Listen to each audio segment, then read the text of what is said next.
சக்திவேல் நாகப்பன் அவர் வந்து என்னுடைய 2 படங்களில் உதவியாளராக, தயாரிப்பாளருக்கு உதவியாக, எல்லா விதத்துலேயும் எனக்கு வந்து துணையாக இருந்து பணியாற்றினார். இபிகோ 302, கடத்தல், இந்த 2 படத்துலையும் ஒர்க் பண்ணார். மிகப்பெரிய திறமைசாலி, நடிக்கணும், நடித்து ஹீரோ ஆகணுங்கிற பெரியோட சுற்றிட்டு இருக்கிறவர். அவருக்குள்ள கதை, திரைக்கதை, வசனம் எல்லாம் எழுதி அதை இயக்கி ஒரு படத்தை தயாரித்து இன்னைக்கு நம்ம முன்னாடி கொண்டு வந்திருக்காங்கிறது எனக்கு உள்ளபடியே பெருமையாக இருக்குது. அவர் வந்து இன்னும் பெரிய உயரங்களை தொடரணும்னு வாழ்த்துறேன். ராட்டை படத்தினுடைய டைட்டில் ஒரு நெசவாளர் குடும்பத்தினுடைய உள்ள இருக்க சிக்கல், வறுமை, அதில் அவங்க எப்படி மீண்டு வர்றாங்க அப்படிங்கிற அடிப்படையாக வச்சு ஒரு கதை பண்ணியிருக்காரு. ரொம்ப சிறப்பாக பண்ணியிருக்காரு. அந்த படத்தினுடைய ஒவ்வொரு காட்சிகளும் ஒவ்வொரு நெசவாளர் குடும்பத்தையும் சென்றடையணும்னு நான் வேண்டிக்கிறேன்.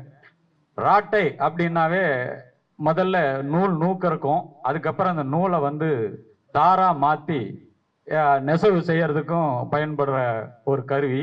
அது எப்படி சுத்திக்கிட்டே இருக்கோ அதே மாதிரி சக்திவேல் நாகப்பனுடைய திரை உலக விஷயம் வந்து சுத்திக்கிட்டே இருக்கணும். நான் அவரை மனசார வாழ்த்துறேன்.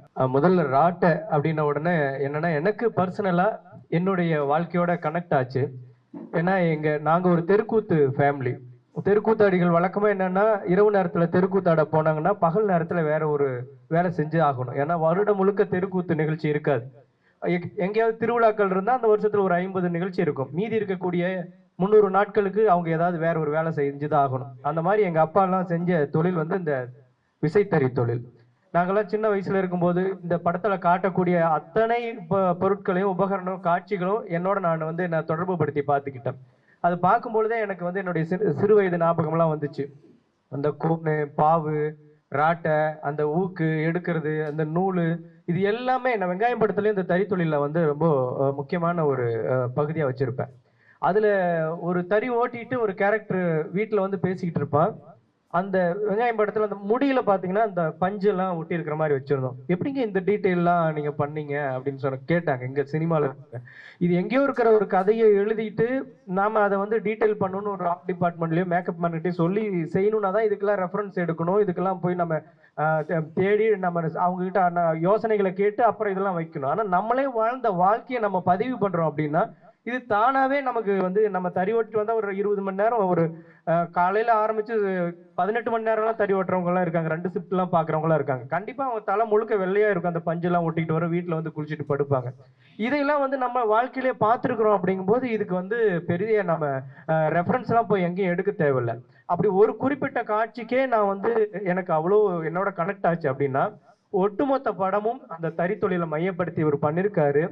அந்த தறித்தொழில் இருக்கிறவங்க கூடவே வாழ்ந்து அவரும் அந்த அந்த தொழில இருக்கிறவரு, அது ரொம்ப அந்த தொழிலை நேசிச்சு உள்வாங்கி அதிலேயே ரத்தமும் சதையுமா ஊர்ன ஒருத்தர் அந்த ஒரு ஒட்டுமொத்த படத்தை எடுத்திருக்காரு. அப்படிங்கும்போது நிச்சயமா இந்த மக்களுக்கு பார்க்காத ஒரு படத்துல, ஒரு பார்க்காத ஒரு ஏரியாவை இந்த படத்துல நான் பார்க்க முடியும் அப்படின்ட்டு நான் ரொம்ப ஆவலோட எதிர்பார்த்துட்டு இருக்கேன் இந்த படத்தை பார்க்கறதுக்கு. நான் ஒரு 2 விஷயம் பர்சனலாகவே சொல்லணுன்ட்டு விரும்பப்படுறேன். என்னோட அனுபவம் 1994ல் முக்தா சீனிவாசன் நாயகன் படம் எடுத்திருந்தாரு. அப்போ எனக்கு வந்து 27 வயசு எனக்கு. அப்போ என்னை வந்து கூப்பிட்டாங்க, இந்த மாதிரி அவர் ஏதோ கல்லு கில்லு விற்கிறார் ஷூட்டிங் போட்டது. நாங்கள் போயிருந்தேன். கோகுரோடில் வீடு அவருக்கு. அப்போ பார்த்துட்டு ஹாலில் உட்காந்து பேசும்போது கடப்பாக்கல்ல அந்த ஷூட்டிங்கு போட்டிருந்தார். ஒரு டான்ஸ் ஒன்று நடக்கும். அப்போ சொன்னார், இதை எடுத்துக்கோப்பா, நீ தான் பிஸ்னஸில் இருக்கேன், கன்ஸ்ட்ரக்ஷனில் இருக்கேன்னாரு. அப்போ நான் சொன்னேன், இது அவ்வளோ வேல்யூ இல்லை சார், எதனா ஒன்று போட்டு கொடுங்கன்னா. அப்போ சொன்னார், தெரியாத இந்த படம் எடுத்துட்டேம்மா நாயகன்னு, லாஸ்ட்டில் இருக்கேன் நான், நீ எதனா எடுத்துகிட்டு போய் என்னை சரி பண்ணி கொடுன்னாரு. சரின்ட்டு நான் என்ன பண்ணேன், அந்த செட்டு இருக்க ஐட்டம் நான் கல்லில் எடுத்துகிட்டு மீதியெல்லாம் எடுத்து டிஸ்போஸ் பண்ணி கொடுத்தேன். 1,32,000 கொடுத்தேன். ரொம்ப ஹாப்பி அவர், ரொம்ப ஹாப்பி. அதுக்கப்புறம் திடீர்னு என்னன்னு தெரியல, ஒரு நாள் பார்த்தா மேனேஜர் வந்திருந்தார் வீட்டுக்கு. என்னன்னாக்கா, 100ஆவது நாள் படத்துக்கு உங்களை கூப்பிடுறாரு சார் என்னாரு. அப்போ எனக்கு ஒன்றும் புரியல. பட் நான் சினிமாவுக்கு வந்து நான் போனதில்லை, கோயில் நிகழ்ச்சிக்கும் போனது கிடையாது. நான் 2க்கும் போக மாட்டேன். ஏன் நான் இந்த இந்த நிகழ்ச்சிக்கு வந்தேன்னு சொன்னா, இந்த அரசியல்ல சினிமாவில் இவர் ஒன்று சொல்லியிருந்தார், இந்த மாதிரி நான் அரசியல் பேசல, இது பண்ணல, ஃபாஸ்ட் ஃபுட்டு மாதிரி இதை செய்யலன்ட்டு சொல்லியிருந்தார். இதை தான் நான் வந்து 21 வருஷமா நான் செஞ்சுட்டு இருக்கேன் அரசியல்ல. நான் வந்து at the age of 21, that is 27ல் வந்தேன், இப்போ 57. நான் வந்து அரசியலில் ஒரு மிடில் செக்ஷன்லேருந்து அரசியலில் இந்த மசாலா இல்லாத தமிழ்நாட ஒரு நாள் வந்து மத்திய வர்க்கத்தில் ஆளுங்கள் ஆட்சி ஆள வேணும்ன்றது இந்த முயற்சியில் இன்னும் நான் ஈடுபாடு பண்ணிட்டு இருக்கேன். 27 வருஷமா நான் பண்ணிட்டு இருக்கேன். ஆனால் 27 வருஷத்தில் என்னை வந்து என்னோட பாப்புலாரிட்டி ஒன்றா வெளியே தெரியாத இருக்கலாம், ஆனால் என்ன மட்டும் எல்லா ஜாம்பவனுக்கும் தெரியும், எல்லா ஜாம்பவனுக்கும் தெரியும். ஏன்னா நான் ஐஸ்வர்யா கூட சர்வசாதாரண டீ சாப்பிட்றேன் உட்காந்து, அஜித் பவார் கூடவும் இந்த சாதாரண டீ சாப்பிட்ற ஆள், பிரஃபுல் பட்டேல் கூட சாப்பிட்றோம். இந்த திரை உலகத்தில் வந்து என்னை வந்து ஓரளவுக்கு இல்லைல்ல பெரிய ஆளுங்களுக்கு எல்லாருமே தெரியும். ஒரு வாட்டி இந்த ரோஜா படம் வந்து இவரு நம்ம ஸ்ரீகாந்த் படம், அவருக்கு வந்து ஃபைனான்ஸ் பண்ண மாட்டேன்ட்டாங்க. ஏசிஎஸ் ஆஃபீஸில் உட்காந்துருந்தார் வெளியே. என் குமரன் கால் நாலாத்தில் தான் வீடு அவருக்கு. அப்போது என்னை பார்த்தேன்னா இங்கே நான் பார்க்க போகிறேன் ஏசிஎஸ், என்ன ஒரு வார்த்தை சொல்லுங்க, நான் ஃபைனான்ஸுக்கு படம் கம்ப்ளீட் ஆகலைன்னு ஏசிஎஸ் கிட்ட சொன்னேன், கொடுத்துருங்கன்னாரு. அந்த படம் கம்ப்ளீட் ஆச்சு. அந்த மாதிரி பார்த்தீங்களா, இன்னைக்கு யூகே முரளி சிங்கர் அவர் வந்து ஃபங்க்ஷன் வச்சுட்டாரு. அப்போ வந்து நைட்டு வந்து அவரை வந்து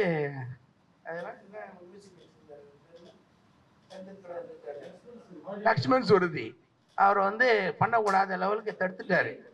அப்போ அவருக்கு வந்து ரொம்ப டேஞ்சர் ஆகி போச்சு. நைட்டு வந்து 10 மணிக்கு என்னை வந்து காலில் வந்து பிடிச்சாரு. நான் சொன்னேன், என்ன விஷயம்ண்ணே? சார் என்னை காப்பாற்றுங்க, நான் ரஜினி ஹிட்ஸ் பண்ணுறேன், கின்னஸ் ரெக்கார்ட் பண்ணுறேன், நீங்கள் ரஜினிக்கு வேண்டியவர் தானே, நான் மாலில் போச்சுலாம் இருந்தேன், நீங்கள் எனக்கு ஹெல்ப் பண்ணுங்க, நான் வந்து என்னை காப்பாற்றுங்க, என்னை வந்து பண்ண விட மாட்டேறாங்கண்ணே. 25,000 நைட் எடுத்து கொடுத்தேன் கையில் கேஷ், யூகே முரளிக்கு கொடுத்து பண்ணி கொடுத்தேன். இன்னைக்கு முரளியோட வாழ்க்கை மாறி இருக்கு. அந்த மாதிரி திரை உலகத்தில் நான் கிட்டத்தட்ட நிறைய பேருக்கு பண்ணியிருக்கேன், எனக்கு தெரியும் எல்லாருக்குமே. ஆனால் இன்னைக்கு இந்த நிகழ்ச்சியில் கலந்துக்கிற காரணம் ஒரே ஒரு காரணம்னா, எந்த முயற்சியை நம்ம டைரக்டர் ஆக்டர் பண்ணியிருக்காரோ இந்த முயற்சி நான் 27 வருஷமா பண்ணிட்டு இருக்கேன். அதனால இவரை சந்திச்சதே ஒரு ஆக்சிடென்ட்டு. அன்னைக்கு நைட்டு ஜஸ்ட் ஒரு ஹோட்டலில் வந்து சாப்பிட்டுட்டு இருக்கோம், ஆர்டினரி ஹோட்டலில். நான் ரொம்ப சிம்பிளான லைஃப் வாழ்வேன். அப்போ டக்குன்னு பார்த்துட்டு இவர் தான் என்னை கண்டுபிடிச்சாரு. நான் எங்கே இருக்கீங்கண்ணா, ஏன் சாப்பிடக்கூடாது என்ன? அப்போ சொன்னேன், இல்லைண்ணா நான் உங்களை எதிர்பார்க்கலைங்க. நான் சொன்னேன், அப்பா லைஃப்ன்றது ரொம்ப சிம்பிள், காம்ப்ளிகேட் பண்ணுறது நம்ம தான், ஆனால் சிம்பிளாக வாழுங்க. அதனால் ஒருத்தனோட சிம்பிளான வாழ்க்கைன்றது நான் இஷ்டத்துக்கு நம்ம மட்டும் தெரியும். ஏன்னா கை கால் கூட செய்யாது உங்களுக்கு, நீங்கள் அப்போ ஒன்றுமே இருக்க மாட்டீங்க, அதுதான் வாழ்க்கை. அதனால் நீங்கள் இருக்கும் போது நார்மலாக எல்லாரும் கையத்தை கும்பிட்டு வாழ்ந்துங்கண்ணா. அப்போ டக்குன்னு சொன்னார், ஏன்னா நீங்கள் கண்டிப்பாக வரணும்னாரு. நான் சொன்னேன், நான் வரது கிடையாதுப்பா, கோயில் நிகழ்ச்சிக்கு வரமாட்டேன், ஃபங்க்ஷனுக்கு வரமாட்டேன், அரசியலில் கூப்பிடு, ஹாஸ்பிட்டலில் யாரும் அட்மிட் ஆகிட்டா சொல்லு, நைட்டு 12 மணிக்கு நான் வந்து நிற்கிறேன். கிட்டத்தட்ட பார்த்தீங்கன்னா ஓமந்தூரில் இது வரைக்கும் 100க்கு மேலே ஆப்ரேஷன் மினிஸ்டர் கிட்ட சொல்லி கூட வந்து பண்ணி கொடுத்துருக்கேன் இன்னைக்கு வரைக்கும்.